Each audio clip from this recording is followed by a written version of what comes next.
हाय, अस्सलाम वालेकुम। अच्छा, दिस इज आसिफ नथानी।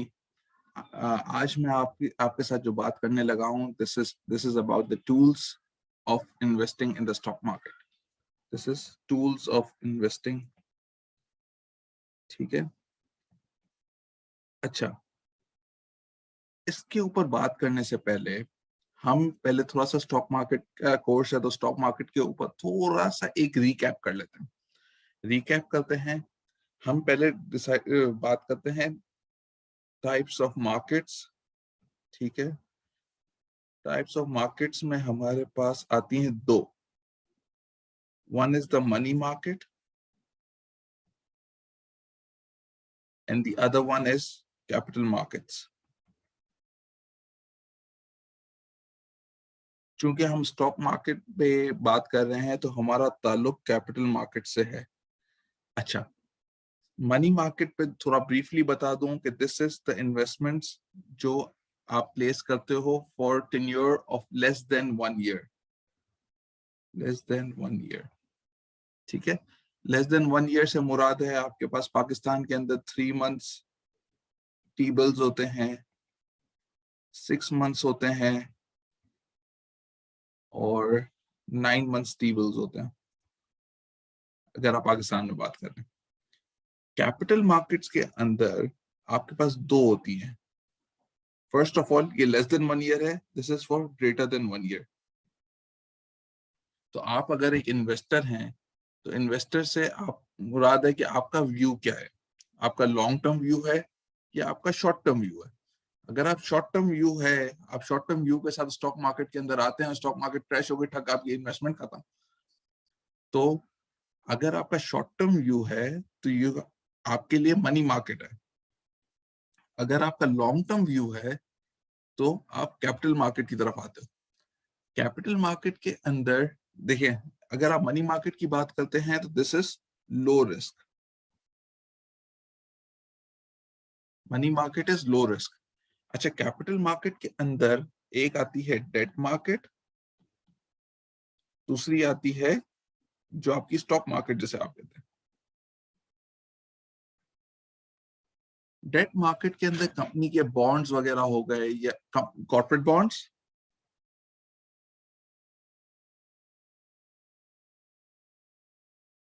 अच्छा, कॉर्पोरेट बॉन्ड्स के अलावा हमारे पास होते हैं जो गवर्नमेंट के लॉन्गर ड्यूरेशन के बॉन्ड होते हैं। गवर्नमेंट के लॉन्गर ड्यूरेशन के बॉन्ड जिसे हम पाकिस्तान में पीआईबीज कहते हैं। पीआईबीज से मुराद है पाकिस्तान इन्वेस्टमेंट बॉन्ड्स। पीआईबीज जो हैं आपके 3 ईयर, 5 ईयर, 10 ईयर, 30 ईयर, बड़ी ड्यूरेशन के बॉन्ड्स होते हैं। अच्छा, खैर ये हमारा टॉपिक नहीं है, हमारा टॉपिक है स्टॉक मार्केट। ठीक है। अच्छा, फर्स्ट थिंग फर्स्ट ये हो गया। इसके बाद आपका स्टॉक मार्केट को हम नॉर्मल जबान में, आप मार्केट में अगर आप जाके बैठे तो इसे हम इक्विटी मार्केट भी कहते हैं। ये इसे हम इक्विटी मार्केट कहते हैं। इक्विटी मार्केट क्या है? इक्विटी मार्केट को हम दो लफ्ज में अगर ब्रेक करें, ठीक है, ये मैं पूरा बिल्डअप बना रहा हूँ, ये जो हम टूल्स के ऊपर बात कर रहे हैं ये पूरा बिल्डअप बना रहा हूँ कि किस आपका फ्रेम ऑफ माइंड सेट कर रहा हूँ कि इस फ्रेम ऑफ माइंड के साथ आप स्टॉक मार्केट में इन्वेस्ट करेंगे। फिर आपको मैं टूल्स भी बताऊंगा क्या क्या टूल्स आपने यूज करने। अच्छा, इक्विटी और इक्विटी मार्केट में इक्विटी को और मार्केट को हमने ब्रेक कर दिया। अच्छा, इक्विटी पे हम बात करते हैं। इक्विटी क्या है? Equity is the residual interest.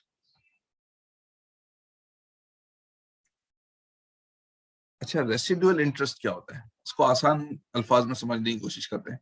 Residual interest ये है कि what ever is left over, this is left over. ठीक है। अब हम देखें, ये बैलेंस शीट है, इस पे एसेट्स हैं 100, आपकी लाइबिलिटीज। देखें, अकाउंटिंग इक्वेशन हमने बचपन में पढ़ी है, ठीक है। आज आप इसको समझेंगे किस तरीके से। This is assets is equal to equity plus liability. ठीक है, तो इक्विटी प्लस लायबिलिटी नहीं है। अगर आपने इक्विटी बनानी है, अगर हमको ये इक्वेशन को हम लोग अगर दोबारा लिखें, इक्विटी अगर चाहिए तो equity is equal to assets minus liability. तो जो भी पे ऑफ करने के बाद जो बचा, what ever is left over is your equity. ठीक है, जो बच जाता है वो शेयर होल्डर या इक्विटी होल्डर के हिस्से में आता है। अच्छा, जो नॉन फाइनेंशियल जो नॉन अकाउंटेंसी बैकग्राउंड के अंदर है, तो ये एक सिंपल इक्वेशन है। इसमें कोई रॉकेट साइंस नहीं है कि आपके पास जो टोटल एसेट्स हैं उसमें कितना आपका खुद का है, कितना आपने मार्केट से पैसा उठाया है, तो दैट इज योर लायबिलिटी। वो आपने किसी दिन पे ऑफ करना है। तो वो पे ऑफ होने के बाद आपकी जो इन द एंड जो आपके हाथ में रह जाता है, दैट इज योर इक्विटी। ठीक है, दिस इज कांस्टेंट, ये कांस्टेंट है। आप कमाओ, इफ यू मेक प्रॉफिट या इफ यू लूज मनी, ठीक है, ये तो कांस्टेंट रहेगा। ठीक है, अब इस पे बात करते हैं, इस पे आते हैं। अभी एसेट्स अगर 100 है, लायबिलिटी आपकी 20 है, तो what is left over? Left over is 80। This is your equity. ठीक है, आज ये है। अब आपने, this is your second year of business, let's say this is your second year of business. आपने 10 रुपए का प्रॉफिट किया। ठीक है, और सब कुछ कराने के बाद, पे ऑफ करने के बाद, सैलरीज वगैरह सारे एक्सपेंसेस निकालने के बाद, यू मेड दिस 10 रुपीज। ठीक है, 10 आपने किया तो आपके एसेट्स हो गए 110, लायबिलिटी है 20। अज्यूमिंग कोई इंटरेस्ट वगैरह का एलिमेंट अभी नहीं है, जो इंटरेस्ट है वो हम पे कर चुके हैं, जो भी है अभी फिलहाल उसको सिंपल रखते हैं। तो इक्विटी हो गई आपकी 90। ठीक है, ये आपका इवेंचुअली अगर आप पैसे हारते हो, जाहिर सी बात है 10 रुपए अगर आप हार गए तो ये हो गया 90, ये 20 का 20 रहा, आपकी इक्विटी कम होकर 70 हो गई। तो हम जिस बिजनेस की बात कर रहे हैं, इज इट सेफ बिजनेस और is it a risky business? This is a risky business, because आपकी परफॉर्मेंस, आपकी स्टॉक मार्केट की परफॉर्मेंस उस कंपनी पर डिपेंड करती है जिस कंपनी के अंदर आपने इन्वेस्ट किया है। अगेन, आपकी परफॉर्मेंस, मैं सट्टे की बात नहीं कर रहा। स्टॉक मार्केट में लोग सट्टा करते हैं, मैं सट्टे की बात नहीं कर रहा। मैं आपकी कोर परफॉर्मेंस की बात कर रहा हूं। I am talking about the core performance. Core performance is dependent on the company you are investing in. ठीक है, आपने अपनी सारी पूंजी एक कंपनी के हाथ में रख दी। अब वो कंपनी के हाथ में स्टीयरिंग है और वो कंपनी आपके पैसे को लेके चल रही है। तो this is your hard earn money. ठीक है, मुश्किल से कमाया हुआ पैसा है, तो उसको ऐसी जगह पे इन्वेस्ट करना है जो सेफ, साउंड एंड सिक्योर हो। ठीक है, जो सिक्योर हो। ठीक है, तो आपने कंपनी सेलेक्ट करते हुए ये क्राइटेरिया दिमाग में रखना है। Company drives your performance in stock market. ठीक है, तो जिस कंपनी के अंदर आपने इन्वेस्ट किया है, that is driving your performance. ठीक है, स्टॉक मार्केट नीचे चले गई, ऊपर चले गई, इस पे हम अभी नहीं है। हमने पैसा कंपनी के हाथ में दे दिया है, वो कंपनी इन्वेस्ट कर रही है। वॉरेन बफेट ने 11 साल की उम्र में कोका कोला में इन्वेस्ट किया। उसने अपनी वेल्थ कोका कोला के हाथ में दे दी, और आज वॉरेन बफेट कहता है कि यार, your favourite holding period, your best holding period is for ever. आप हमेशा के लिए होल्ड करो। इन्वेस्टर टू इन्वेस्टर की साइकोलॉजी डिपेंड करती है। अगेन, आप शॉर्ट टर्म इन्वेस्टर हो तो आप स्टॉक मार्केट में नहीं, आप मनी मार्केट में इन्वेस्ट करो। मनी मार्केट में इन्वेस्ट करोगे तो आपका पैसा सेफ, सिक्योर रहेगा। ठीक है, ये बात हो गई। अच्छा, अब हम इन्वेस्ट कर रहे हैं स्टॉक मार्केट के अंदर, तो जाहिर सी बात है बहुत टाइप के स्टॉक्स होते हैं। सही है, तो आपने सेलेक्ट करना है कि कौन सा स्टॉक आपको सूट करता है। सही है, हम टूल्स की तरफ आ रहे हैं। मैं बिल्डअप एक बना रहा हूँ, अभी भी मैं कह रहा हूँ मैं एक बिल्डअप बना रहा हूँ। फर्स्ट थिंग हमने पहले ये डिस्कस किया कि टाइप्स ऑफ मार्केट क्या है, नंबर 1। इसके बाद हमने इक्विटी डिस्कस किया, इक्विटी होती क्या है, इक्विटी को समझा हमने, सही है। इसके बाद अब आपको कौन सी मार्केट सूट करती है, सही है, कौन सा स्टॉक आपको सूट करता है, बेसिकली ये कहना चाह रहा हूं। तो there are two kinds of stocks mainly, दो मेन क्लासिफिकेशन है, ग्रोथ वर्सेस वैल्यू स्टॉक्स। इस पे बात करते हैं हम, ठीक है। ग्रोथ बेसिकली, ग्रोथ का जो इन्वेस्टर है, जो ग्रोथ स्टॉक्स के अंदर इन्वेस्ट करता है, वो बेसिकली देखता है कि मेरी कंपनी का पैसा, मेरी कंपनी जो है पैसे को कैसे ग्रो कर रही है। मुझे डिविडेंड नहीं चाहिए, अगेन कीवर्ड डिविडेंड, डिविडेंड हमें नहीं चाहिए, डिविडेंड हमारा गरज नहीं है। डिविडेंड किसका गरज है, वैल्यू वाले का, इससे डिविडेंड चाहिए, ठीक है। वैल्यू इन्वेस्टर क्या देखता है, वैल्यू इन्वेस्टर क्या देखता है कि मैं जिस कंपनी के अंदर इन्वेस्ट करने आज जा रहा हूं, तो वो एक अच्छी वैल्यू है या नहीं है। वैल्यू इन द टर्म कि यार मैं आज अगर इसमें 100 रुपए लगाता हूं तो ये मुझे इन रिटर्न क्या देगी। वैल्यू स्टॉक्स का सबसे बड़ा प्रोपोनेंट इज वॉरेन बफेट, ठीक है। वॉरेन बफेट इसका वैल्यू का है, ठीक है। हम इस पे डिटेल डिस्कशन कर रहे हैं अभी। डिविडेंड ग्रोथ वाले को नहीं चाहिए, उसको ग्रोथ चाहिए, इसको डिविडेंड चाहिए। अच्छा, अब इसमें देखें, एक एक चीज देखें, एक कंपनी का प्रॉफिट है 10 रुपए, सही है। ये 10 रुपए हमारी बैलेंस शीट इनिशियल स्टार्ट हुई 100 से, 10 रुपए प्रॉफिट है, इसका भी 10 रुपए प्रॉफिट है, इसका भी 10 रुपए प्रॉफिट है, सही है। 110 पे आ गए। अब ये कंपनी 10 रुपए बांट दी एज डिविडेंड्स, इसने 10 को री इन्वेस्ट कर दिया, तो बैलेंस शीट में से 10 रुपए निकल गए, इसकी बैलेंस शीट वापस 100 रुपए पे खड़ी है। 10 रुपए बैलेंस शीट में से निकल गए, 100 110 पे आया, 110 में से 10 रुपए इसने पेड टू शेयर होल्डर्स,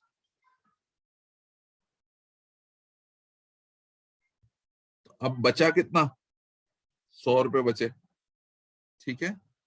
जब 100 रुपए बचे, अब कंपनी ग्रो करेगी, जब जब वापस अगले साल की बात होगी, तो इसके पास कितना कैपिटल है, 110 रुपए, इसके पास कितना कैपिटल है, 100 रुपए। ये जो कमाएगी 100 रुपए पे कमाएगी, ये जो कमाएगी 110 रुपए पे कमाएगी। तो अगर 10% ही अज्यूमिंग ये कमाते हैं, तो ये पहुंचेगी 110 पे, ये पहुंचेगी 121 पे। 110 मल्टीप्लाई बाय 10%, तो ये इसने 11 रुपए कमा लिए। इसने 10 कमाया, उसने 11 कमाया। इस तरह ये चीज कंपाउंड कंपाउंड कंपाउंड होते होते एक बड़ा पहाड़ बन जाएगा। ग्रोथ ग्रोथ स्टॉक्स की जो कंपनी है, जो यूएस में एक टर्म है Fang stocks.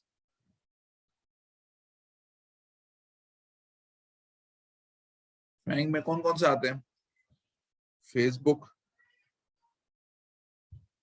Apple, amazon, Netflix and Google. ये वो स्टॉक्स हैं जो कमाते हैं, वो अपने बिजनेस के अंदर री इन्वेस्ट करते हैं, वो ग्रो करते जाते हैं, ग्रो करते जाते हैं, ग्रो करते जाते हैं। आप देखें अमेजोन की शेयर प्राइस कितनी बढ़ गई। वो जो कमाता है सब री इन्वेस्ट करता है, सब री इन्वेस्ट करता है, सब री इन्वेस्ट करता है। इवेंचुअली वो पूल बन चुका है, एक पहाड़ बन चुका है। नेटफ्लिक्स ने तो अभी जो उसके साथ हुआ, जो उसकी स्टॉक प्राइस क्रैश की, उस पर हम नहीं आते, but these are all growth stocks. एक शेयर होल्डर मीटिंग में किसी ने गूगल में सीईओ से पूछा कि यार व्हाई डोंट यू पे डिविडेंड्स, ठीक है, आप डिविडेंड क्यों नहीं देते। तो तो जो डायरेक्टर सीट पे बैठा था, उसने कहा कि यार अगर मैं डिविडेंड दूं, तो tell me what what will you guys do, आप क्या करेंगे इस डिविडेंड का।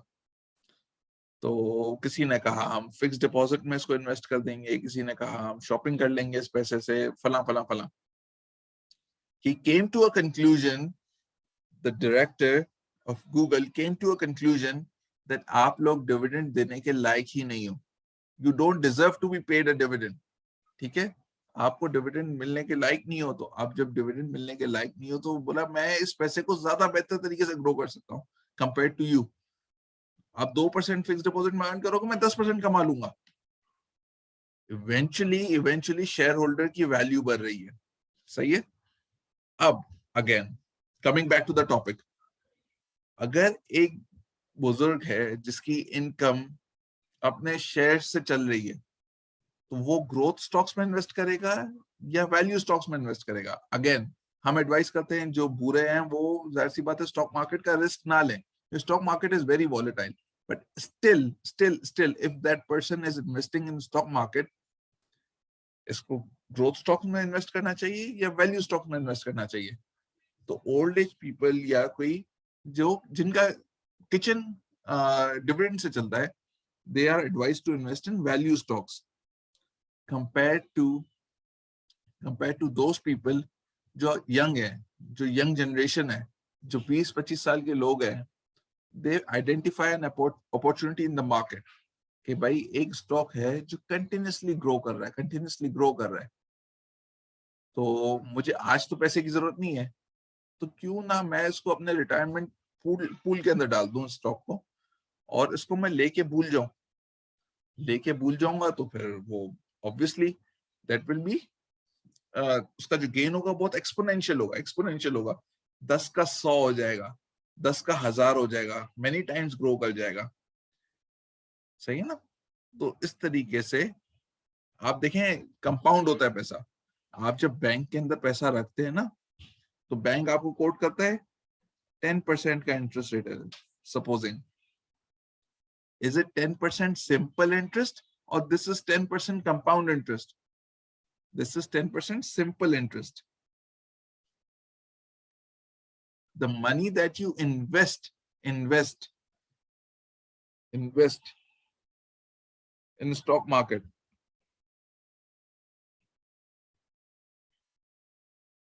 this money is compounded.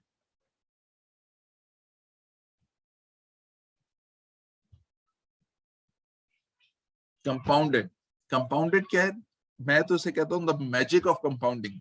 जिसको ये चीज समझ आ गई, जिसको ये कंपाउंडिंग का मैजिक समझ आ गया, वो बंदा he'll start to love investing. Albert Einstein को लोग ऐसे साइंटिस्ट जानते हैं, बहुत कम लोग जानते हैं कि he was an investor himself. साइंसदान के साथ वो एक इन्वेस्टर भी था. तो एल्बर्ट आइंस्टाइन ने एक बात कही, the one who understood, my apologies, compound interest is eighth wonder of the world. The one who understands it earns it. The one who doesn't understand pays it. कितनी खूबसूरत बात कही है इसने कि जिसको समझ आ गया वो कमा जाएगा, जो नहीं समझा वो गवा जाएगा. जिसने नहीं समझा गवाएगा कैसे? Credit cards. यूएस वगैरह में जो एक कॉमन प्रैक्टिस है, हमारे यहाँ तो फिर भी स्मार्ट इन्वेस्टर्स हैं. यूएस में कुछ बहुत डम इन्वेस्टर्स भी होते हैं, मतलब यूएस में बड़े बड़े इन्वेस्टर्स हैं, लेकिन जो जनता है वो इतनी एजुकेटेड नहीं है. मैं मासेस की बात कर रहा हूँ. तो क्या करते हैं, क्रेडिट कार्ड में वो मिनिमम पेमेंट चूज करते हैं. क्रेडिट कार्ड कंपनी खुशी से ले लेती है, वो उसको खुशी से लेने में फायदा उसका ये है कि उस पर इंटरेस्ट आ रहा है, इंटरेस्ट कंपाउंड हो रहा है. आज 100 रुपए आउटस्टैंडिंग है, कल 120 है, फिर 150 है, फिर 200 है, ये अमाउंट बढ़ता जा रहा है। तो वो क्या आपसे इस 100 रुपए पे इंटरेस्ट ले रहा है जो इनिशियल थे? नहीं, ये जो बढ़ती जा रही है ये इस अमाउंट पे आपसे इंटरेस्ट ले रहा है। क्रेडिट कार्ड कंपनी तो खुश है। अच्छा, सिमिलरली आपने पैसा बैंक में रखा, आपने ₹1,00,000 बैंक में रखे, फिक्स डिपॉजिट कर दिया, फिक्स डिपॉजिट कर दिया, आपको 10% का इंटरेस्ट बैंक ने कोट किया, तो क्या अगले साल आपको 1,10,000 के ऊपर इंटरेस्ट देगा? नहीं। अगर आपने 5 साल का बुक किया है, सही है, 5 साल 5 ईयर डिपॉजिट आपने बुक किया है, लाख पे क्या अगले साल 1,10 हो गया तो आपको 1,10 पे क्या वो इंटरेस्ट मिलेगा? नहीं, आपको लाख में ही मिलेगा। बैंक आपको देगा सिंपल इंटरेस्ट, सामने से लेगा कंपाउंड इंटरेस्ट। तो ये सारी चीजें, ये सारी गिमिक्स है कि आप किस तरह से स्मार्ट इन्वेस्टिंग कर सकते हैं, और इसीलिए हम इस चीज के ऊपर डिस्कस कर रहे हैं। ठीक है, एक चीज ये हो गई, ग्रोथ वर्सेस वैल्यू हो गया। अच्छा, subtle differences I will come to the subtle differences कि ग्रोथ कंपनी को आप कैसे आइडेंटिफाई करेंगे एंड वैल्यू कंपनी को आप कैसे आइडेंटिफाई करेंगे। This is growth, this is value. कैसे आइडेंटिफाई करेंगे? प्राइस टू अर्निंग्स रेशियो, कि आज मैं अगर 10 रुपए कमा रहा हूं, मेरी कंपनी 100 पे ट्रेड कर रही है, तो दैट्स अ मल्टीपल ऑफ 10। 100 की प्राइस 10, सही है। 10 रुपए मैं अर्न कर रहा हूं और 100 रुपए मेरी प्राइस है। वैल्यू, मैं 20 रुपए अर्न कर रहा हूं लेकिन स्टिल 100 मेरी प्राइस है। The multiple is 5, the multiple is 10। Growth companies का multiple will always be high, growth companies का multiple will always be high, क्योंकि इसकी अर्निंग्स की ग्रोथ तेज है, इसकी अर्निंग्स की ग्रोथ तेज है। क्यों? क्योंकि ये अपने आप को कंपाउंड कर रहा है। 100 से 110 चला गया, 110 से 121 चला गया, 100 से 110 गया, 110 से 121 गया, 121 को 10% से और ग्रो करेगा और बढ़ता जाएगा। वो तो 100 रुपए पे ही ग्रो कर रहा है, इसकी ग्रोथ बढ़ती जाएगी बढ़ती जाएगी, ये इवेंचुअली बहुत बड़ी कंपनी बन चुकी होगी। कंपाउंड आप करो ना, तो ये बड़ी होती जाएगी, बड़ी होती जाएगी, कंटिन्यूअसली ये बढ़ती चली जाएगी। तो इस कंपनी का मल्टीपल ज्यादा होगा, क्योंकि बंदा जो इन्वेस्टर है इसके लिए ज्यादा पैसे देने को विलिंग है, कि इसके अंदर ग्रोथ तेज है, ये बहुत जल्दी एक बड़ी कंपनी बन जाएगी। सही है। This is the first thing is price to earnings. Price to earnings इसका ग्रोथ का हाई होगा, वैल्यू का कम होगा। The second thing is price to book. ठीक है, ये हमारी जो इक्विटी रह गई, 100 में से 20 निकल गया तो हमारे पास बचता है 80। 80 इज योर बुक वैल्यू। तो जो प्राइस टू बुक होगा, आप खुद सोचें इस चीज के ऊपर कि book value, price to book value, value की कम होगी, यानी कि बुक वैल्यू ज्यादा होगी, बुक वैल्यू ज्यादा होगी, प्राइस कम होगी, क्योंकि प्राइस इन्वेस्टर उसके कम पैसे देगा, क्योंकि उसकी वैल्यू वो ग्रो उस हिसाब से नहीं कर रही होगी। सिमिलरली प्राइस टू बुक वाली के वो ज्यादा पैसे दे देगा। ठीक है, अगर एक कंपनी की 10 रुपए बुक वैल्यू है, तो ये समझें ये कंपनी ज्यादा पे ट्रेड कर रही होगी। ठीक है, प्राइस टू बुक, इसकी भी 10 रुपए की बुक है, इसकी भी 10 रुपए की बुक वैल्यू है, इसकी भी 10 रुपए की बुक वैल्यू है। लेट्स से ये ट्रेड कर रही है 14 रुपए पे और ये ट्रेड कर रही है 50 रुपए पे। इसका रेशियो ज्यादा होगा, इसका रेशियो कम होगा, क्योंकि ये जो कमाएगा ये सब दे देगा, जो कमाया ये सब इसने दे दिया, इसने इन्वेस्ट कर लिया, इसने और ग्रो किया और गया ऊपर। तो ये कंपनीज के अंदर रिस्क थोड़ा ज्यादा होता है, इनका रिस्क, आप खुद बताएं रिस्क कैसे कम होता है। आपका 10 रुपए कंपनी के अंदर पड़ा है वर्सेस आपका 10 रुपए आपके पास पड़ा है। ठीक है, आप क्या चाहोगे, आपको मिल जाए कि कंपनी के पास पड़ा रहे? आपका माइंडसेट अगर वो ग्रोथ वाला है तो जाहिर सी बात है आप तो वही चाहोगे। लेकिन एक लेमैन के हिसाब से सोचो, आप लेमैन के हिसाब से सोचोगे तो आप यही चाहोगे ना कि यार पैसा मेरे पास हो, कंपनी चाहिए मेरे पास हो। ठीक है, जब कंपनी आपको पैसा देगी, सुनो ये मेरी बात, कंपनी जब आपको पैसा देगी तो डिविडेंड्स के ऊपर कटता है टैक्स।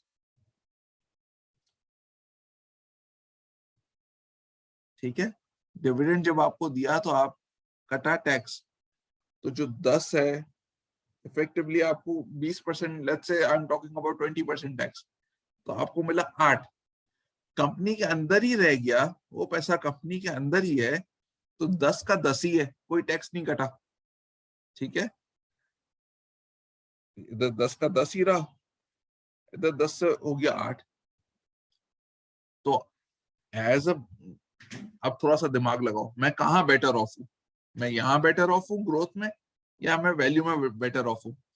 डिपेंड्स कि आपका किचन अगर स्टॉक मार्केट से चल रहा है तो आप तो भले 8 में खुश हो जाओगे, यार भले 8 मिलता है, लेकिन आप अगर चाहते हो कि यार मेरा पैसा कंपाउंड होता रहे, टैक्स भी नहीं कट रहा, सही है, तो मैं चाहूंगा ग्रोथ में इन्वेस्टेड रहूं।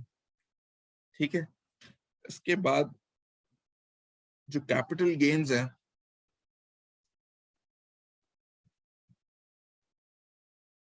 कैपिटल गेन्स जो बड़े बड़े इन्वेस्टर्स हो गए, इलॉन मस्क हो गया, जेफ बीजोस हो गया, ये आपने सुना होगा ये टैक्स देते ही नहीं है, ये तो बहुत कम टैक्स देते हैं। क्यों कम टैक्स देते हैं? तो ये सारी अपनी पूंजी कंपनी के अंदर ही रखते हैं।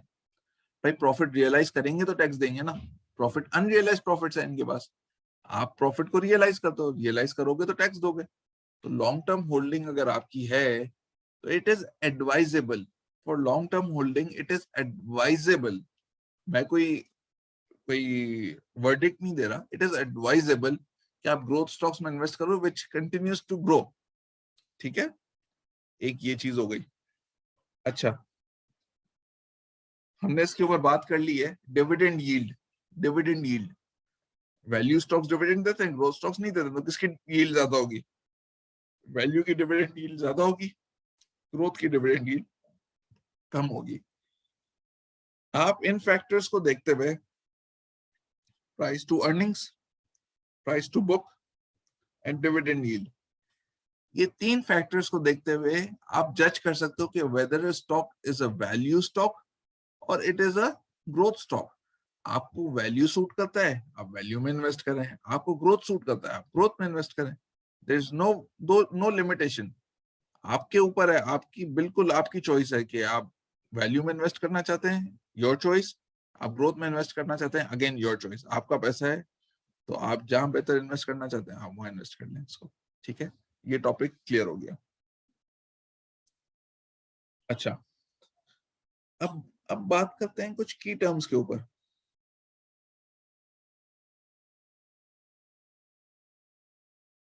हम जब स्टॉक मार्केट में इन्वेस्ट करते हैं या इस इन्वेस्टिंग की दुनिया में कदम रखते हैं, तो एनालिस्ट वगैरह जो बातें कर रहे होते हैं, जो जो रिसर्च रिपोर्ट्स आती हैं, उसमें कुछ टर्म्स यूज हुए हुए होते हैं, तो उन टर्म्स को, और आप अगर स्टडी कर रहे हो तो आप भी वो टर्म्स यूज करेंगे तो आपके लिए ज्यादा बेनिफिशियल होंगी। आई एम अज्यूमिंग यहाँ पे कुछ एसीसीए वाले स्टूडेंट्स भी होंगे, कुछ सीए वाले स्टूडेंट्स होंगे, जो जो भी हैं, तो वो आप ये terms as a synonyms use कर सकते हैं। मैं आपको बताता हूँ किस तरह। Number 1, top line. Top line किससे कहते हैं? आप जब पीएनएल बनाते हैं, प्रॉफिट एंड लॉस स्टेटमेंट, तो पहली टॉप लाइन क्या होती है? सेल्स और टर्नओवर। कंपनी लिखती है सेल्स या turnover, this is also known as top line. ठीक है, this is your top line. अब अब आप इस एग्जाम के अंदर भी अगर एक स्टेटमेंट लिख दें कि the sales grew by X percentage, तो आप अगर लिखेंगे the top line grew by this percentage, this will give examiner a better कि बंदा जैसे पर क्या है, इसको मार्केट के टर्म्स की नॉलेज है, इसको मार्केट के टर्म्स का पता है। ठीक है, नंबर 2,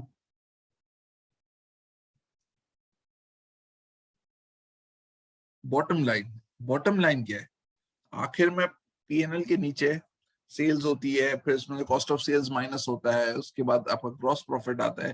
ग्रॉस प्रॉफिट के अंदर डिफरेंट एक्सपेंसेस माइनस होते हैं, सेल्स, डिस्ट्रीब्यूशन, एडमिनिस्ट्रेशन, सब कर करा के आपके पास ऑपरेटिंग प्रॉफिट आता है। ऑपरेटिंग प्रॉफिट में से आप टैक्सेस निकाल लेते हो। टैक्सेस निकालने के बाद आपके पास आखिरी में जो फिगर आती है, this is called profit after tax. Profit after tax, also known as PAT. सही है? The profit figure grew by this percentage. आप लिखें the bottom line grew by this much.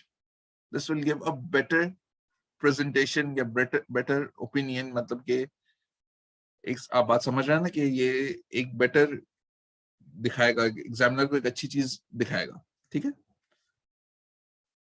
इसके बाद third term is gross margins. ये आपको पता, gross margin is basically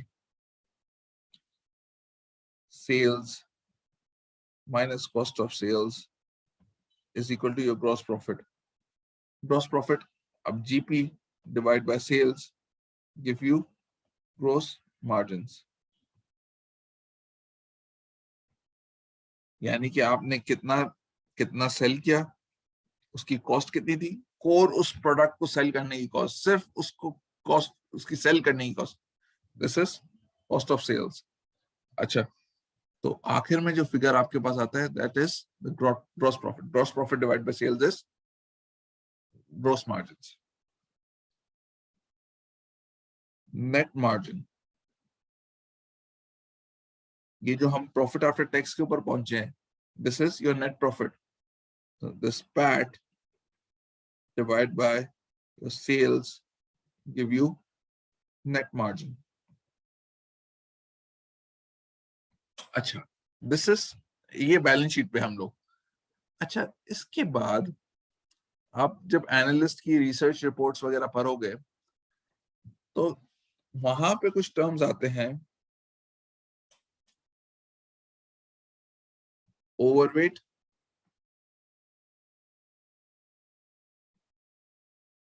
underweight,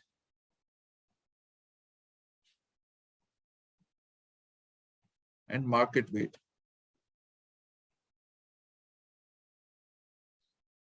सही है? ओवरवेट क्या है? लेट्स से मैं ऑयल एंड गैस सेक्टर की बात कर रहा हूँ, स्टॉक मार्केट के अंदर ऑयल एंड गैस सेक्टर की बात कर रहा हूँ। अब आप सब देख रहे हो ऑयल प्राइसेस बढ़ रही है, ठीक है? ऑयल प्राइसेस बढ़ गई है, तो analyst will say I have a overweight stance on oil sector. Overweight stance यानी कि मैं, अगर मेरी एलोकेशन ऑयल सेक्टर के लिए 10% है मिसाल के तौर पे, तो मैं ओवरवेट कर दूंगा उसको। लेट्स से 10% मेरी है, मैं इसको बढ़ा के लेट्स से 20 पे ले जाऊंगा, because I am bullish. At term is bullish. सही है? मैं बुलिश हूं, यानी कि जिससे हम आपकी जो स्टॉक मार्केट की जो लैंग्वेज है उसमें तेजी कहते हैं, मैं तेजी में हूं, तो मैं आई एम बुलिश। ठीक है? तो मैंने अपनी एलोकेशन बढ़ा दी, तो I am overweight. If I am overweight, तो what rating I will give? I will give outperform. सही है? तो ऑयल प्राइसेस ऊपर है, हमने एलोकेशन बढ़ा दी, I am overweight on oil sector, I am overweight. ठीक है? आई एम बुलिश। ओवरवेट के साथ टर्म गया बुलिश। बुलिश, तो this sector will out perform. ठीक है? अंडरवेट, सही है? अंडरवेट कैसे करेंगे? ऑटो सेक्टर, अब ऑटो सेक्टर की बात कर रहा हूं। सही है? प्राइसेस बढ़ रही है ऑटो सेक्टर की, डिमांड अगर गिरती है, चले इसको छोड़ें, इंटरेस्ट रेट बढ़ रहा है, we are in a rising interest rate environment, तो जो कार फाइनेंसिंग होती है, जो नॉर्मल बंदा बैंक के पास जाके पैसे उठाता है, उससे गाड़ी खरीदता है, तो उसकी कॉस्ट ऑफ बोरोइंग बढ़ गई। कॉस्ट ऑफ बोरोइंग बढ़ गई तो गाड़ियां लेट्स से कम बिकेंगी। पाकिस्तान में उल्टा हो रहा है, बट गाड़ियां कम बिकेंगी। जब गाड़ियां कम बिकेंगी तो I M underweight on this sector. मेरी allocation 10% थी, I'll maybe go down to 5%. कि मैं underweight कर दिया, मैंने इसको underweight कर दिया, तो underweight किया तो I am bearish. ये नीचे लग रहा है मुझे, I am bearish. Ninth term is bearish. ठीक है, मैं मंदी में हूं. This is the Urdu term, मंदी. मैं मंदी में हूं. ठीक है, मैं मंदी में हूं. This sector will underperform.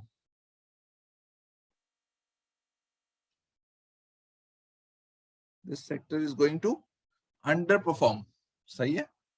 Market wait से क्या मुराद है कि जो मार्केट का वेट है मैं इंटैक्ट रखूंगा. 10% है, I'll keep this at 10%. So I'm market, मैं मार्केट न्यूट्रल हूं, मैं मार्केट वेट ही रखूंगा इसको. ठीक है. सो हमने ये मार्केट की कुछ टर्म्स देख ली.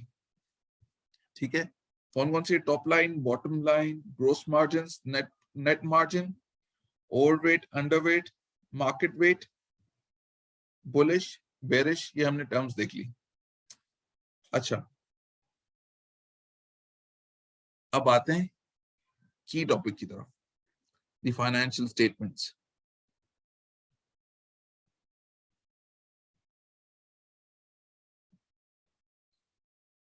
अब कंपनीज आपको एनुअल रिपोर्ट बेचती हैं.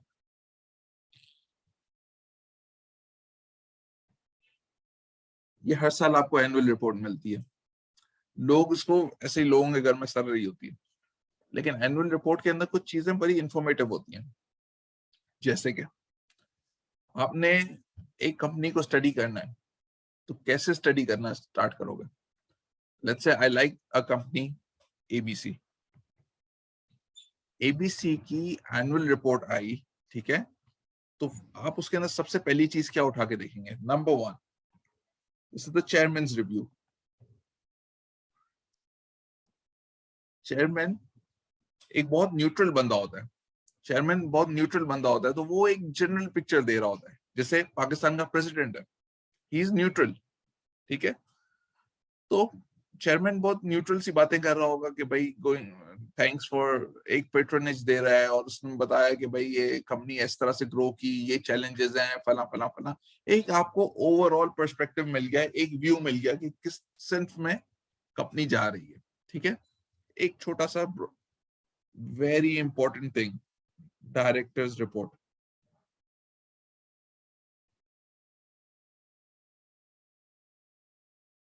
अच्छा, डायरेक्टर रिपोर्ट के अंदर क्या है? उसने बताया कि भाई सेल्स पिछले साल ये थी, आज ये है, कॉस्ट ऑफ सेल्स ये थी, ये है, ग्रोस मार्जिन, ग्रोस प्रॉफिट इतना था, इतना है. आपने देख लिया ग्रोथ, पिछले साल से इस साल को कंपेयर कर लिया, ग्रोस मार्जिन दोनों साल के निकाल लिए. सही है. लेट्स से 100 था, इधर 95 था, 90 था. Let's keep it simple. ठीक है, 90 के अंदर ये 20 है, और इधर भी 20 है. ठीक है, इधर 80 है, इधर 70 है. ठीक है, 80 over 100 is 80%. 70 over 90, I don't have a calculator in my hand, but this is definitely less than 80. ठीक है, तो कंपनी की परफॉर्मेंस अच्छी हो रही है, प्रॉफिट आफ्टर टैक्स देख लिया, ग्रो कर रहा है. वो बताएगा कि भाई क्या फैक्टर्स थे कि जिस वजह से कंपनी ऊपर गई है. वेरी इंपॉर्टेंट थिंग, इसमें फ्यूचर आउटलुक देगा. This is the key thing, आपने फ्यूचर आउटलुक जरूर पढ़ना है कि due to uncertainty of USD PKR, हम समझते हैं कि यार हमारे मार्जिन श्रिंक हो जाएंगे क्योंकि हम डॉलर्स में इंपोर्ट करते हैं, फला फला फला. इस तरह की चीजें मिलेंगी. कहीं पे मिलेगा कि we expect to receive some contracts. कुछ कंपनीज बड़ी डिस्ट्रेस्ड होती हैं, कि डिस्ट्रेस से मुराद कि लॉसेस में होती हैं, लेकिन we expect the company to revive. एक नई लाइन ऑफ बिजनेस मिल गई है, एक नई लाइन ऑफ क्रेडिट मिल गई है, जिसकी वजह से we expect the company to revive. आपने ये फाइनेंशियल स्टेटमेंट में की टर्म उठाया और आपने शेयर पकड़ा. ठीक है, कि भाई we expect the company to revive. लोग ये चीज नहीं पढ़ते. लोग डायरेक्ट, जो समझदार लोग हैं वो इस चीज को पढ़ते हैं। तो आई एक्सपेक्ट यू कि आप एक कंपनी की फाइनेंशियल रिपोर्ट उठाएं, पढ़ें, उसको स्टडी करें, जिसके अंदर आपको सुपरमार्केट में कुछ ब्रांड्स मिलते हैं, उसमें कुछ कंपनीज लिस्टेड है। तो stock market is a medium of doing partnership with great companies. Again, stock market is a medium of doing partnerships with great companies. अच्छी कंपनी के साथ आप इन्वेस्ट करो, उसके पार्टनर बन जाओ, ठीक है, जिंदगी आसान। तो अब आपने उस कंपनी को, आपने सुपरमार्केट में देख लिया, आप लोग वेरियस कारोबार के अंदर होंगे, तो उस कंपनी का देख लिया कि यार उसका कारोबार अच्छा चल रहा है, चलो व्हाई नॉट उसकी फाइनेंशियल स्टेटमेंट्स देखें, ठीक है। तो कोई ऐसी कंपनी आइडेंटिफाई कर ली, उसके अंदर ग्रोथ प्रोस्पेक्ट्स दिख गए फ्यूचर आउटलुक में। This is the first step. This is the first thing which makes you interested in the company. As a growth investor, ठीक है? As a growth investor, this makes you interested in the company. ऐसी कई companies हैं जो मैंने इस बिना पे उठा ली। आज फाइनेंशियल स्टेटमेंट्स रिपोर्ट आई, फ्यूचर आउटलुक पर आ, अभी मैंने फाइनेंशियल स्टेटमेंट्स के अंदर घुसा भी नहीं। अब मैं अगर घुसूं, उसको डिटेल में करूं और स्टॉक निकल जाए हाथ से, वो भी तो अच्छी चीज नहीं है। तो the fear of missing out,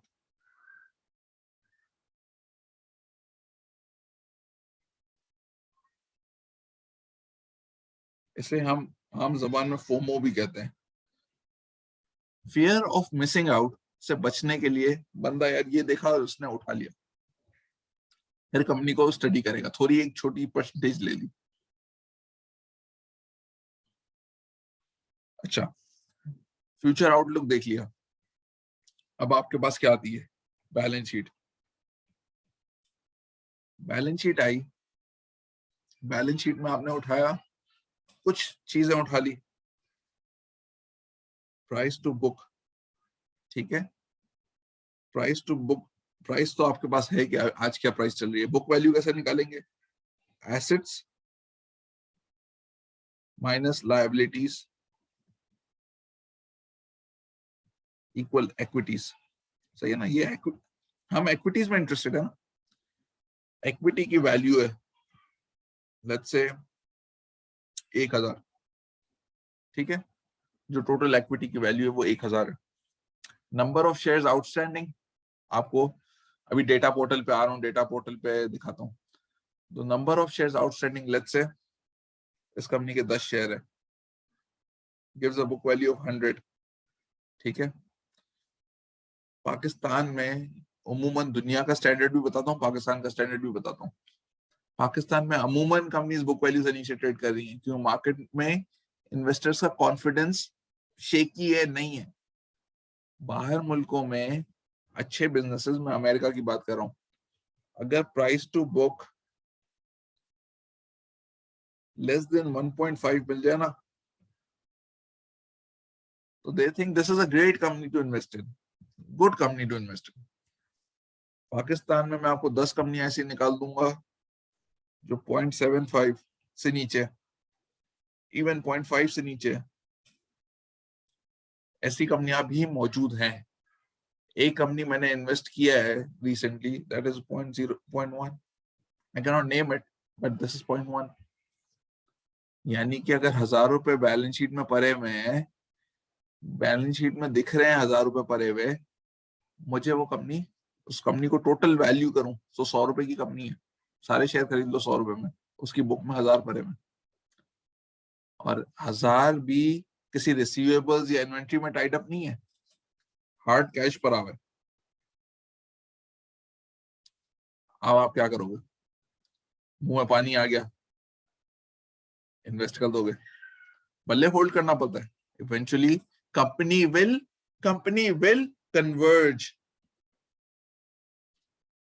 to book in long term, company will converge to book value in long term, ठीक है। this is important, this is very important. price to book आप कब देखोगे प्राइस टू बुक, कब देखोगे? When you are a value investor. ये ratio आपने कब देखा? When you are a value investor.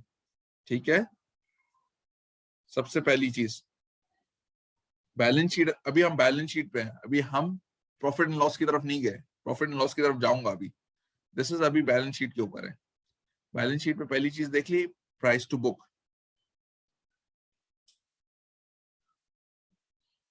Number 2, debt to total assets. 100 रुपए के मेरे एसेट्स हैं जिसके अंदर 50 डेट है, 50% का डेट टू एसेट्स है। इंटरेस्ट रेट बढ़ गया, इंटरेस्ट रेट बढ़ गया तो इसकी कॉस्ट बढ़ जाएगी। इस 50% की कॉस्ट बढ़ जाएगी। जब इसकी कॉस्ट बढ़ जाएगी तो मेरा सीधा इम्पैक्ट कहां पे ये मारेगा? ये प्रॉफिट एंड लॉस में इम्पैक्ट करेगा। This will impact on your profit and loss statement. कहां पे? फाइनेंस कॉस्ट पे। फाइनेंस कॉस्ट में जब इसने इम्पैक्ट किया तो सबसे बड़ी हिट कहां मारेगा? Profit after tax substantially will reduce. Your fixed cost will increase. Your fixed cost will increase. कुछ कमाओ ना कमाओ, कमाओ या ना कमाओ, you have to pay your interest. इस डेट को सर्विस करना है मुझे, इस डेट को मुझे सर्विस करना है, इसके ऊपर मुझे इंटरेस्ट देना है, otherwise I will default. Otherwise I will default. Default नहीं होना है, तो इस डेट के ऊपर मुझे सर्विस करना है इसको। तो ये हमारी फिक्स्ड कॉस्ट है। ठीक है, तो जितनी फिक्स्ड कॉस्ट कम है, it is good, good for your company. सही है, जिस कंपनी के अंदर आप इन्वेस्ट करने जा रहे हो, फिक्स्ड कॉस्ट अगर कम है, this is beneficial for you. ठीक है, दिस इज डन। अब मैं आ रहा हूं, अच्छा again this is done. Number 3, अभी बैलेंस शीट के ऊपर है हम लोग। सही है, we'll see cash per share। अब आपने टोटल एसेट्स के अंदर कैश पे आ गए। कैश कितना पड़ा है कंपनी के पास? अब ये दोनों इन्वेस्टर्स यूज कर सकते हैं, ग्रोथ भी यूज कर सकता है एंड वैल्यू भी कर सकता है। अव्वल तो ग्रोथ वाला बोलेगा कि यार कैश पड़ा हुआ क्यों है, इन्वेस्टेड क्यों नहीं है? दिस शुड बी, मतलब एक कैश, एक चीज आप समझो ना कि अगर बिजनेस में पैसा लगा हुआ है तो वो कमा रहा है। सही है, अगर आइडल पड़ा है तो क्या है? तो वो तो ऐसे ही पड़ा है। वो पैसा एक ड्रैग है। Cash is drag. ये पड़ा हुआ क्यों है? ठीक है, तो ये ग्रोथ इन्वेस्टर तो ये बोलेगा।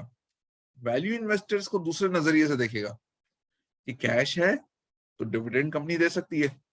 सही है, तो कितना कैश पर शेयर पड़ा हुआ है? मेरे पास 100 शेयर है, मेरी बैलेंस शीट में 10,000 का कैश पड़ा हुआ है। ठीक है, 10,000 डिवाइडेड बाय 100, तो 100 रुपए पर शेयर मेरे पास कैश पड़ा हुआ है।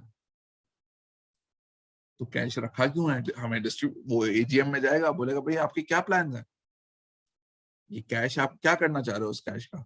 वो बोलेगा कि भाई हमारे कुछ प्लान हैं, हम कहीं इन्वेस्ट करना चाह रहे हैं, विच इज ओके। वो आपको उसको जस्टिफाई करना पड़ेगा कि यार हम यहाँ पे इन्वेस्ट करेंगे तो this will make money for me in future. अगर आपके पास कोई प्लान नहीं है तो आप, वो बोलेगा कि यार इसको डिस्ट्रीब्यूट कर दो, हमें दे दो। तो डिविडेंड, जिसको डिविडेंड चाहिए होता है वो ये चीज पे नजर रखे बैठा होता है। कैश रिच कंपनीज इसे कहते हैं, कैश रिच कंपनीज। सही है, हमने इसके अंदर प्राइस टू बुक निकाल लिया, हमने डेट टू टोटल एसेट्स को देख लिया, हमने कैश पर शेयर को देख लिया। अब आ जाते हैं पीएनएल के ऊपर। ये मैंने कुछ की रेशियोज बता दी कि जो आपको ऊपर ऊपर से बैलेंस शीट का व्यू दे देंगे। आपको ये देख के पता चल जाएगा कंपनी में कुछ जान है या फारिग है। प्रॉफिट एंड लॉस की तरफ आ गए। सही है, आपको जब प्रेजेंटेशन होती है ना प्रॉफिट एंड लॉस की, तो ये 2022 है, ये 2021 है, सही है। अब sales, cost of sales, this is gross profit, ठीक है।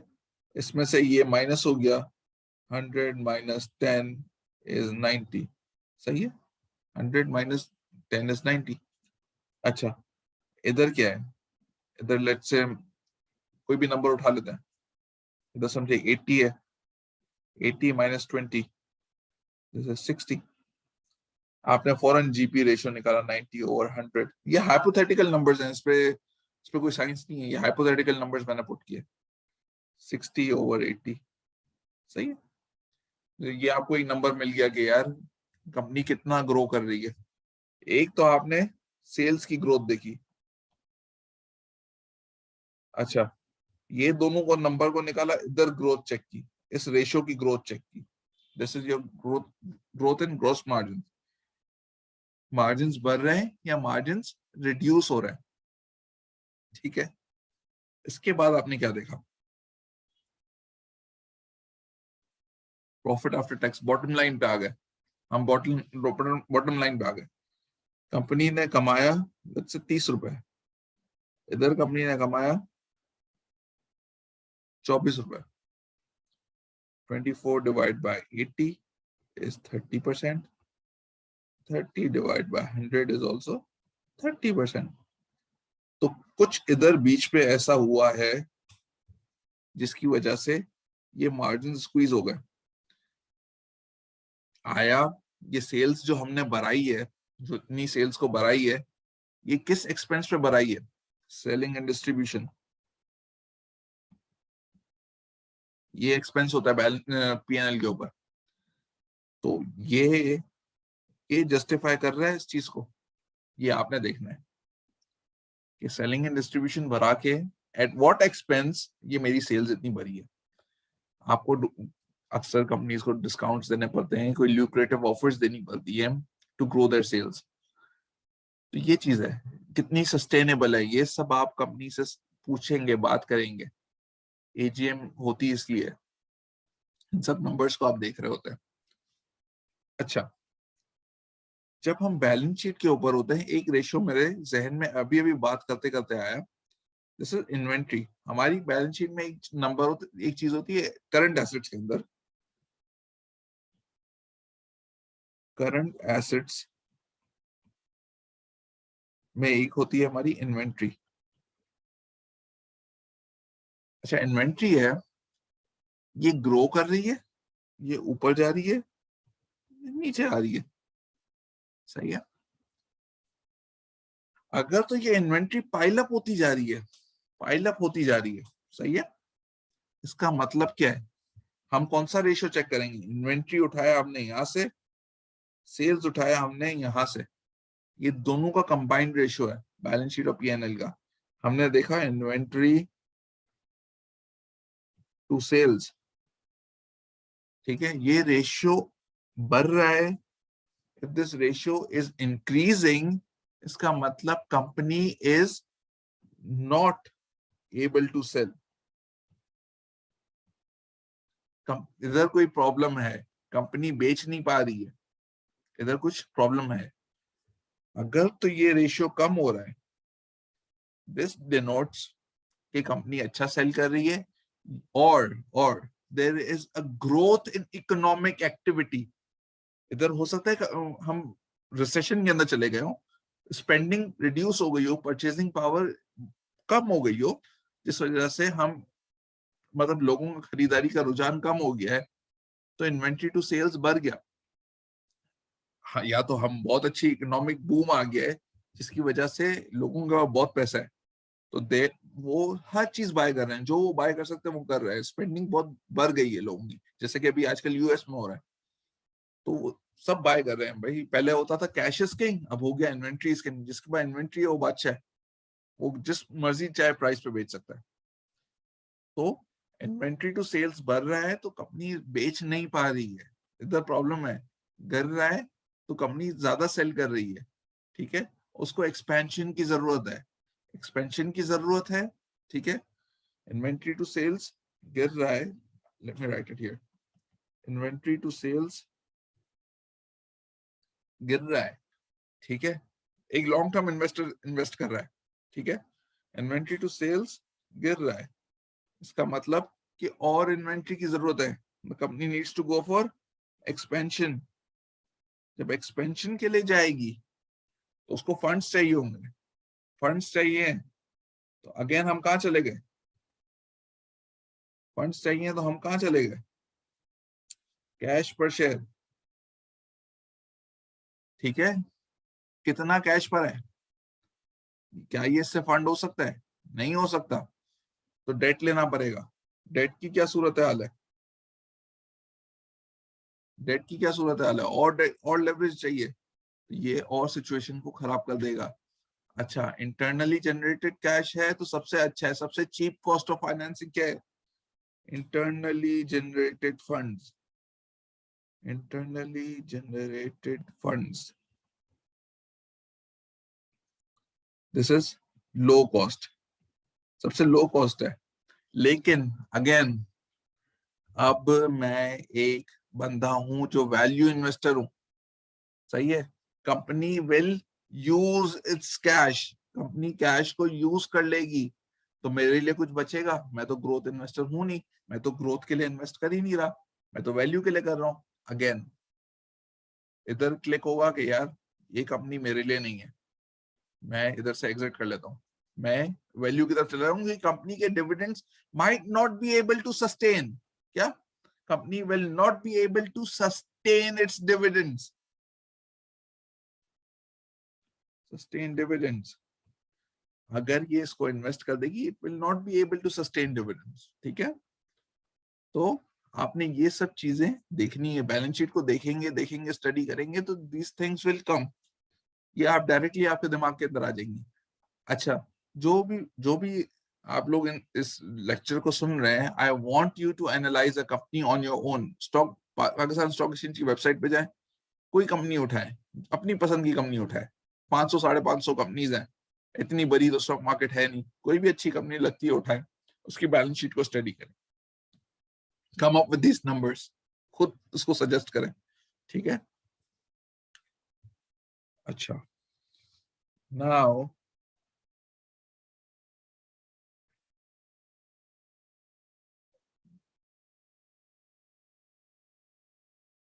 Let's go to the data portal.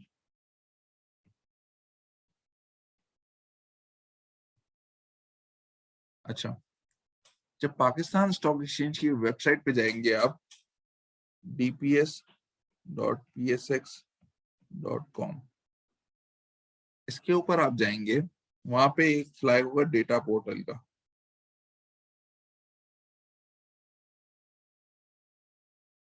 ये बहुत एक अच्छा टूल दिया है पाकिस्तान स्टॉक एक्सचेंज की मैनेजमेंट ने, पहले ये नहीं हुआ करता था। तो आप इस डेटा पोर्टल के ऊपर जाएंगे, उसके ऊपर सबसे पहले तो आपके पास KSE 100 का ब्रीफ आ जाएगा कि ये 52 वीक हाई है, 52 वीक लो है। अच्छा, again simple question first, A and B, value और ग्रोथ अभी नहीं है, ठीक है, वैल्यू ग्रोथ नहीं है, similar companies, one is trading at a PE of 5, one is trading at a PE of 3, ठीक है। एक 3 के मल्टीपल पे है, एक 5 के मल्टीपल पे है, आप कौन सी बाय करेंगे। क्या मैं अभी दोनों कंपनीज अज्यूमिंग दोनों वैल्यू है, आप कौन सी बाय करेंगे। वैल्यू और ग्रोथ होती तो हम कैरेक्टरिस्टिक्स देखते कंपनी के, कितनी ग्रोथ है क्या है, उसके बाद हम डिसीजन बना रहे होते हैं। दोनों वैल्यू है तो जाहिर सी बात है इसकी दोनों अगर 10 रुपए कमा रही हैं, दिस इज द अर्निंग, ठीक है, दिस इज 5, तो दिस इज 50, सही है, 50 डिवाइड बाय 10 इज 5, 10 की अर्निंग है,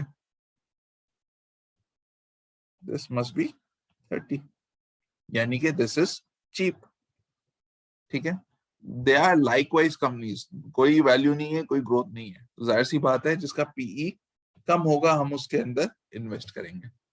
ठीक है, अच्छा डेटा पोर्टल के अंदर आप चले गए, कुछ चीजें which you need to consider, which you need to consider. ठीक है,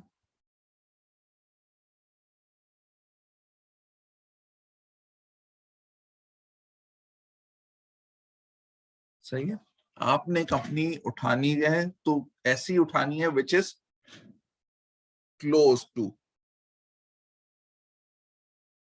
52 वीक लो।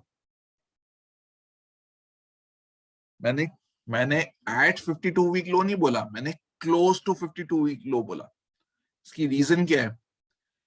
वॉरेन बफेट एक चीज कहता है, never measure the depth of the river by putting both your feets inside. ठीक है, never measure the depth of the river by putting both your feet inside। इससे मुराद क्या है? इससे ये मुराद है कि आपको नहीं पता बॉटम क्या लगना है।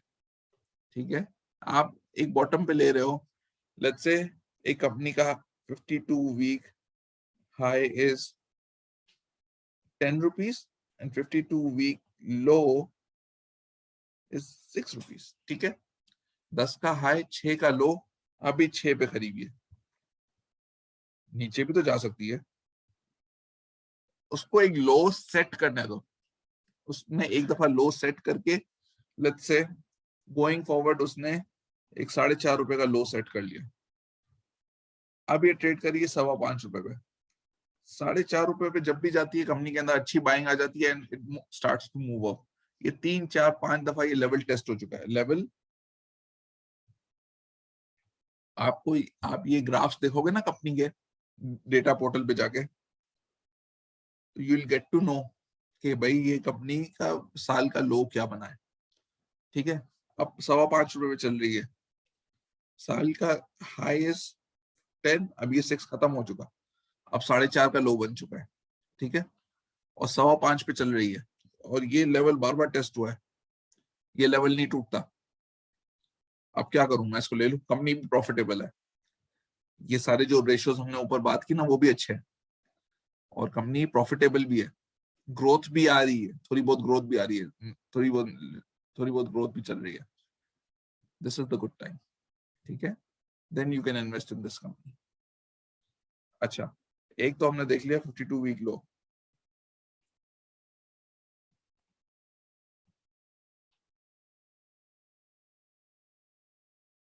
कितना डिविडेंड दिया है ये भी डेटा पोर्टल पे आपको मौजूद है। आप डेटा पोर्टल पे जाएंगे, ये डिविडेंड यील्ड भी मौजूद है, पुरानी अर्निंग्स मौजूद है, तो ये सब चीजें मौजूद है। अब डिविडेंड यील्ड जब आपके पास है ऑलरेडी, तो अब आपके पास अगर एक चीज है तो, अब मार्केट क्रैश हो रही है, अज्यूम दिस, मार्केट क्रैश हो रही है, मार्केट में इंटरेस्ट रेट आपको मिल रहा है 12% का, दिस इज मार्केट रेट। सही है, आपने कंपनी आइडेंटिफाई की हुई है जो 15% की यील्ड देती है। डिविडेंड यील्ड का फॉर्मूला क्या है? Dividend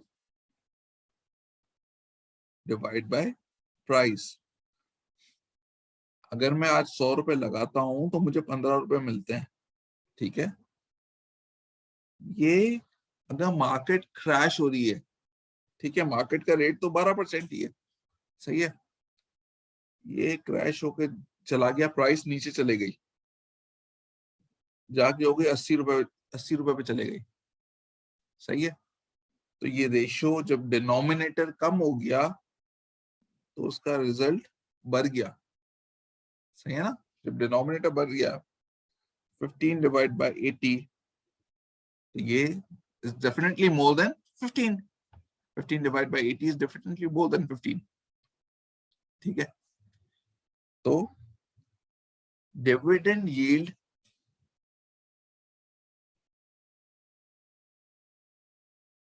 provides a floor to stock price। ठीक है, स्टॉक प्राइस को एक ये फ्लोर प्रोवाइड कर देती है, गिरने से रोकती है। कैसे रोकती है? मार्केट का रेट 12 है, लेट्स से ये अभी डिविडेंड यील्ड बढ़ के 18% हो गई, ठीक है, मार्केट में 12 मिल रहा है, the investors will flock into the stock. Investors ये स्टॉक को बाय करना शुरू कर देंगे। जब बाय करना शुरू कर देंगे तो इसकी प्राइस को सपोर्ट मिल जाएगा। जब प्राइस को सपोर्ट मिल जाएगा तो ग्रेजुअली मार्केट ऊपर बढ़ना शुरू हो जाएगी, वापस डिविडेंड यील्ड नॉर्मल लेवल अपने 15% पे आके खड़ी हो जाएगी। तो dividend yields provide a cushion to the falling prices. अब आप पाकिस्तानी मार्केट की बात करें, अभी मार्केट कंटिन्यूसली गिर रही है। एक स्टॉक है जो नहीं गिर रहा है, which is Engro fertiliser, EFERT. इसकी पिछले साल अराउंड 20% की यील्ड थी। आज अगर मैं बात करूं तो अराउंड 14% की यील्ड है। Continuously it's coming up. 14-15% की यील्ड बन रही है आजकल भी। तो it provides a floor to the falling prices. से मार्केट ऊपर ऊपर जाती है, उसकी प्राइस बढ़ जाती है। मार्केट नीचे जाती है, इसकी प्राइस या तो स्टेबल रहती है या थोड़ी ऊपर बढ़ जाती है। तो this is how you need to interpret the stocks. अच्छा, डिविडेंड यील्ड देख लिया। Number 3, earnings growth.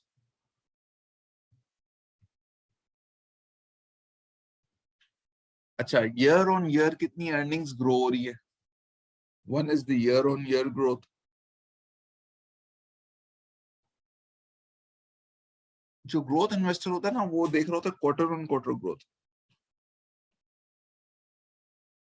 अच्छा, जो ग्रोथ इन्वेस्टर है, मैं अपनी भी बात करूंगा, ग्रोथ इन्वेस्टर्स जो रेशियो पे एनालाइज कर रहा होता है ना, वो फास्ट ग्रोइंग कंपनीज को देखता है ना।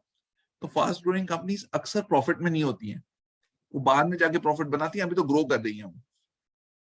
तो क्या price to earnings is a good measure growth करने के लिए? अर्निंग तो है ही नहीं, प्राइस टू अर्निंग कैसे निकालूंगा मैं? तो ग्रोथ इन्वेस्टर के लिए the ratio which we use is price to sales. US में टेक्नोलॉजी कंपनीज जो पैसे नहीं बना रही, they are valued at a multiple of sales, multiple of 2, multiple of 3। Startups जो होते हैं, जो स्टार्टअप होता है, स्टार्टअप तो पैसा नहीं बनाता ना, लेकिन वो बहुत तेजी से ग्रो कर रहे होते हैं। तो सेल्स का, जैसे आज आज मेरी साल की सेल्स 1 लाख है, सही है, $1 लाख है, लेट्स से $1 लाख है, मल्टीपल ऑफ 2, मैं 2 लाख पे उसको वैल्यू कर दूंगा उस बिजनेस को। अभी तो कोई अर्निंग्स नहीं है, कोई अर्निंग्स नहीं है, लेकिन मैं रेवेन्यू की ग्रोथ के ऊपर उस मॉडल पे उसको वैल्यू कर रहा हूं। तो ग्रोथ के लिए the first measure is price to sales, the second measure is PEG ratio. PEG is, ये तो प्राइस टू अर्निंग्स है, ठीक है, ये this is price to earnings. G क्या है? ग्रोथ डिवाइडेड बाय ग्रोथ, ठीक है। अगर price to earning ratio is 10, सही है, the price to earning ratio is 10, but my company is growing at a rate of 15%, let's say 20%, the PEG ratio is 0.5। एक benchmark ये है कि अगर PEG ratio is less than 1 is considered to be very good।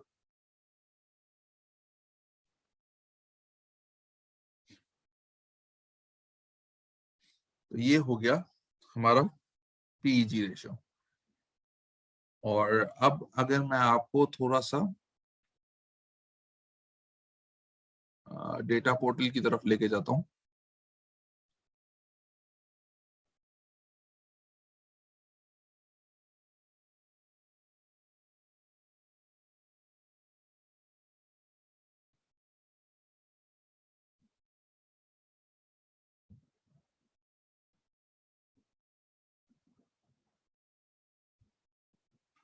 अच्छा, now let's cover this। हमने हमने discuss कर लिया 52-week low, then we discussed dividend yield, then we discussed earnings growth. अच्छा, डेटा पोर्टल पे आपको एक और चीज मिलती है which is the corporate announcements. This is the last section. I'm winding this up. Corporate announcements. Company के historical announcements मिल जाते हैं, उसमें आप देख लो। ग्रोथ इन्वेस्टर बेसिकली क्या करता है कि क्वार्टर ऑन क्वार्टर ग्रोथ देख रहा होता है। जब तक वो ग्रो कर रही है उसके पोर्टफोलियो में है, एक क्वार्टर की खराब परफॉर्मेंस है वो सेल कर देगा। ग्रोथ यहाँ जैसे स्टॉप हुई वो सेल कर देगा।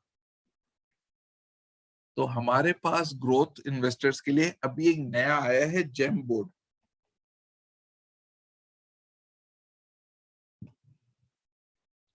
जेम है ग्रोथ एंटरप्राइज मार्केट। इसमें स्मॉल बिजनेसेस, इसका क्राइटेरिया बता रहा हूं आपको, जिसको 25 मिलियन तक की फंडिंग रेज करनी है, 25 मिलियन पीकेआर, विच इज छोटे बिजनेसेस होगा 2.5 करोड़ रुपए तक की, 2.5 करोड़। इसका लिस्टिंग क्राइटेरिया बता रहा हूं, इतनी फंडिंग रेज करनी है। और number 3, 2 out of 3 years in profit. पिछले 3 में से 2 साल अगर ये प्रॉफिट में रही है तो it qualifies to be listed on GEM board.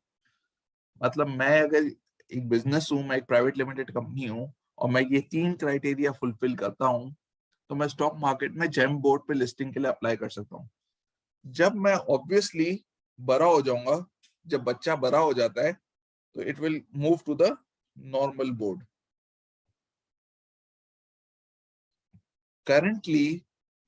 Currently अगर आपके टैक्स रिटर्न में आपके assets are more than 5 million, अगर आपके assets are more than 5 million, then only you are allowed to invest in GEM board. अगर तो आपके assets इतने हैं, और ये समझने की बात भी है कि अगर ये रिस्की मार्केट है, अगर आपके पास इतने एसेट्स ही नहीं है तो how could you invest in this market. सही, ये रिस्की मार्केट है। तो जिसके पास इतना कैपिटल है वो इधर इन्वेस्ट कर सकता है। अच्छा, कॉर्पोरेट अनाउंसमेंट्स पे हम थे तो हमने ग्रोथ चेक करनी थी बेसिकली। अनाउंसमेंट्स देखे कि भाई हर किसी के कितने कितने अनाउंसमेंट आ रहा है एवरी क्वार्टर। अब उसमें आप देख सकते हो कि पे आउट वो रेगुलरली कर रहा है। रेगुलरली से मुराद एवरी क्वार्टर पे आउट कर रहा है, which is a sign of value. ठीक है, अगर तो वो साल में एक दफा पे कर रहा है, which is also a sign of value, अगर वो एक बड़ा चंक अपने प्रॉफिट्स का पे आउट कर रहा है। ठीक है, अगर वो एक छोटा मोटा डिविडेंड दे रहा है, बाकी पैसे ग्रोथ के लिए रिटेन कर रहा है, तो वो फिर ग्रोथ कैटेगरी के अंदर आ जाता है। तो जाहिर सी बात है, in a falling market, please remember this, in a falling market it is advisable to be in value stocks. अव्वल तो फॉलिंग मार्केट में आप बोलोगे मैं स्टॉक मार्केट में क्यों, सही है, बट आपने अगर रहना है स्टॉक मार्केट के अंदर तो ये वैल्यू स्टॉक्स, गिरती हुई मार्केट में वैल्यू स्टॉक्स गिरेंगे लेकिन कम गिरेंगे। ग्रोथ स्टॉक्स गिरती हुई मार्केट में ज्यादा गिरेंगे। राइजिंग मार्केट, चलती हुई मार्केट में वैल्यू स्टॉक्स बढ़ेंगे लेकिन कम बढ़ेंगे। ग्रोथ स्टॉक्स बहुत ज्यादा बढ़ेंगे। सही है, तो जब गिर रही है मार्केट तो समझदारी इसी में है कि आप ग्रोथ से निकल के वैल्यू में चले जाएं। अगर मार्केट चल रही है तो it is advisable that you stay in growth. सही है, लेकिन you have to be very vigilant. vigilant. You have to be very vigilant. क्या करना है, क्या देखना है, कंट्री के मैक्रो इकोनॉमिक फैक्टर्स देखें. हम 6 महीने से, पिछले 6 महीने से IMF हमें रुला रहा है कि यार लॉलीपॉप मिल रहा है कि भाई अभी मिलेंगे पैसे, अभी मिलेंगे पैसे, अभी मिलेंगे, नहीं मिल रहे. Macro economic situation is worsening, which can be seen on the stock market. आपका मैक्रो इकोनॉमिक फैक्टर्स क्या आपको नजर आता है? मैक्रो क्या है? बड़ी पिक्चर, बड़ी पिक्चर. सही है. PKR जो हमारी करेंसी है, this is falling. Number 1, debt to GDP. ठीक है. GDP हमारी होती है डॉलर टर्म्स में. ठीक है. GDP होती है डॉलर टर्म्स में. अगर PKR की वैल्यू गिर जाएगी, क्यों, हम गुड्स एंड सर्विसेज जो प्रोड्यूस कर रहे हैं वो तो PKR में कर रहे हैं, तो अगर डॉलर PKR गिर जाएगा, डॉलर बढ़ जाएगा, तो जो जाहिर सी बात है, जो रुपए वाला नंबर जो GDP का है उसको डिवाइड बाय मैं ज्यादा वैल्यू ऑफ डॉलर करूंगा, डॉलर से डिवाइड करूंगा, विच इज इंक्रीजिंग, तो GDP is shrinking. GDP is shrinking. ठीक है भाई. डेट हम किस में लेते हैं? डॉलर में लेते हैं. जब डॉलर में हम डेट लेते हैं और डॉलर बढ़ रहा है, सही है, डेट तो डॉलर फिगर तो उतनी ही है डेट की, डेट का dollar number is the same, उस पर इंटरेस्ट भी कर रहा है, लेकिन GDP मेरी गिर रही है, debt is the same, GDP falling in dollar terms, this ratio is increasing, debt to GDP is increasing. जब when debt to GDP is increasing, it is a red flag.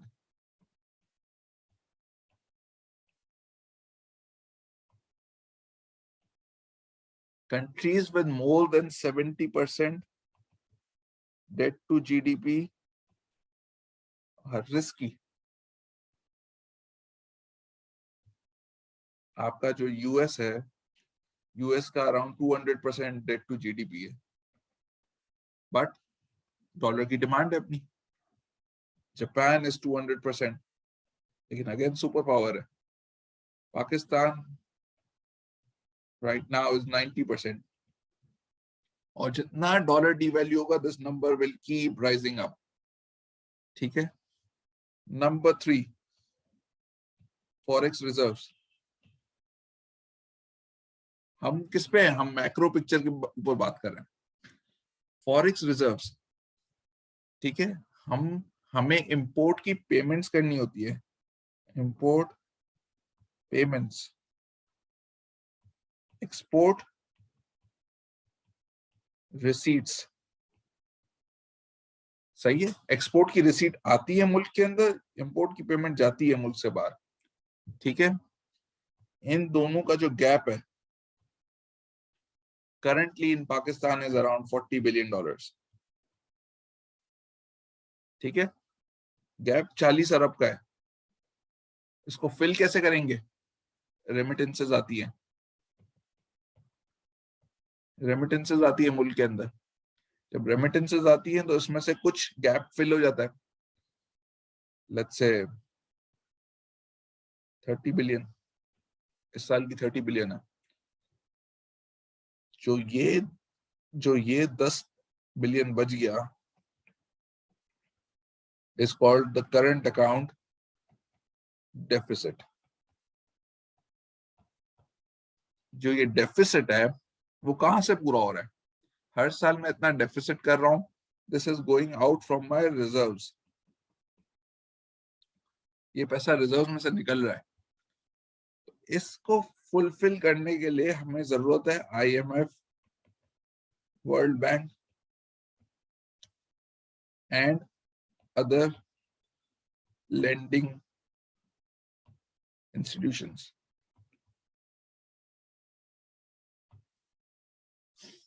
IMF जो होता है वो आपको शॉर्ट टर्म सपोर्ट देता है, world bank long term के लिए, IMF आपकी शॉर्ट टर्म नीड्स पूरी करने के लिए. अदर लैंडिंग में क्या है, ये पाकिस्तान के लिए क्या है other lending? Asian Development Bank. तो टॉपिक पे आते हैं। तो हमें मैक्रो पिक्चर देखनी है। मैक्रो पिक्चर अगर खराब हो रही है तो स्टॉक मार्केट पे उसका पहले इम्पैक्ट आएगा।